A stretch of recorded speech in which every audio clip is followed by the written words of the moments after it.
Corona काल में लंबे इंतजार के बाद आखिर यूपी बोर्ड की 10वीं और 12वीं की परीक्षाओं का रिजल्ट घोषित कर दिया गया। इस बार के रिजल्ट में लड़कों के मुकाबले लड़कियों ने बाजी मारी है।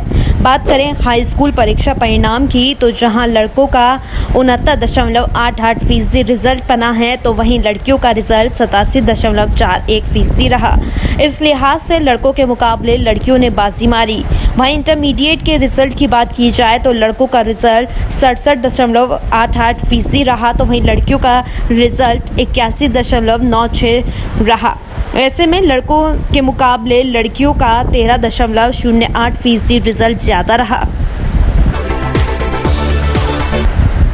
दिल्ली पुलिस ने राजधानी दिल्ली में एक बड़ी आतंकी साजिश का पर्दाफाश किया है। दिल्ली पुलिस के स्पेशल सेल ने इस मामले में खालिस्तान लिबरेशन फ्रंट से जुड़े 3 लोगों को गिरफ्तार किया है। ये 3 लोग दिल्ली और विदेश में बैठे अपने आकाओं और आईएसआई के इशारों पर आतंकी गतिविधियों को अंजाम देना चाहते थे। इनके पास से पिस्तौल और गोलियां भी बरामद की गई हैं। इनमें से एक आतंकी हाफिज सईद के करीबी कहे जाने वाले गोपाल सिंह चावला के संपर्क में भी था। दिल्ली पुलिस स्पेशल सेल के डीसीपी संजीव यादव की टीम को एक गुप्त सूचना मिली थी, जिसमें पता चला था कि खालिस्तान लिबरेशन फ्रंट के आतंकी दिल्ली और आसपास के इलाकों में आतंकी गतिविधियों को अंजाम देना चाहते हैं। भारत में कोरोना वायरस के बढ़ते मामलों पर all India institute of medical science के निदेशक रणदीप गुलेरिया ने कहा कि दूसरे देशों के मुकाबले भारत में कोरोना के मामले और उनसे होने वाली मौतों के दर कम है। उन्होंने कहा कि अमेरिका में पिछले 2 दिनों में हर रोज करीब 44,000 केस सामने आ रहे हैं। हमारे यहाँ ऐसी स्थिति नहीं है। देश में मृत्यु दर भी कम है। रणदीप गुलेरिया ने कहा कि दूसरे देशों की तुलना में भारत में मामलों में वृद्धि अभी भी उतनी नहीं है। अमेरिका में पिछले 2 दिनों में प्रतिदिन लगभग 40,000 मामले सामने आए हैं। हमारी संख्या अधिक नहीं है। प्रति मिलियन की आबादी पर केस कम है और हमारे यहाँ मृत्यु दर भी कम है। राजीव गांधी फाउंडेशन को लेकर भारतीय जनता पार्टी के राष्ट्रीय अध्यक्ष जेपी नड्डा ने कांग्रेस की अध्यक्ष सोनिया गांधी से 10 सवाल पूछे हैं। जेपी नड्डा ने शनिवार को प्रेस कॉन्फ्रेंस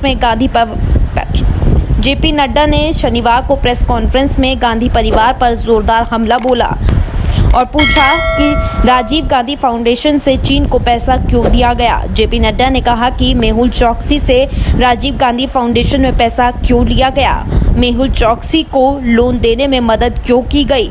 बता दें, मेहुल चौकसी पंजाब नेशनल बैंक घोटाले में आरोपी है। पीएनबी घोटाले के तहत नीरव मोदी और मेहुल चौकसी पर 13,000 करोड़ रुपए के गबन का आरोप है। ये मामला 2018 में सामने आया था। दिल्ली में टिड्डियों के हमले के खतरे को देखते हुए एक आपातकाल बैठक बुलाई गई, जिसके बाद दिल्ली सरकार ने इससे जुड़ी एडवाइजरी भी जारी की है। एडवाइजरी में दिल्ली के सभी जिलों में डीएम को हाई अलर्ट पर रहने को कहा गया है।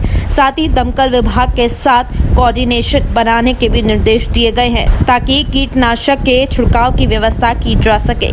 इसके साथ ही सभी डीएम को गाँव में पर्याप्त संख्या में स्टाफ की तैनाती का निर्देश दिया गया है, ताकि गाँव वालों को मुनादी और अन्य तरीकों से टिड्डियों का ध्यान भटकाने के उपाय समझाए जा सके। हाई डिसेबल साउंड यानी ड्रम बजाना, बर्तन बजाना, ऊंची आवाज में संगीत बजाना, पटाखे जलाना, नीम की पत्तियां जलाना और इसी तरह के अन्य उपायों के जरिए टिड्डियों को हटाया जा सकेगा। Subscribe now and press the bell icon. Never miss an update.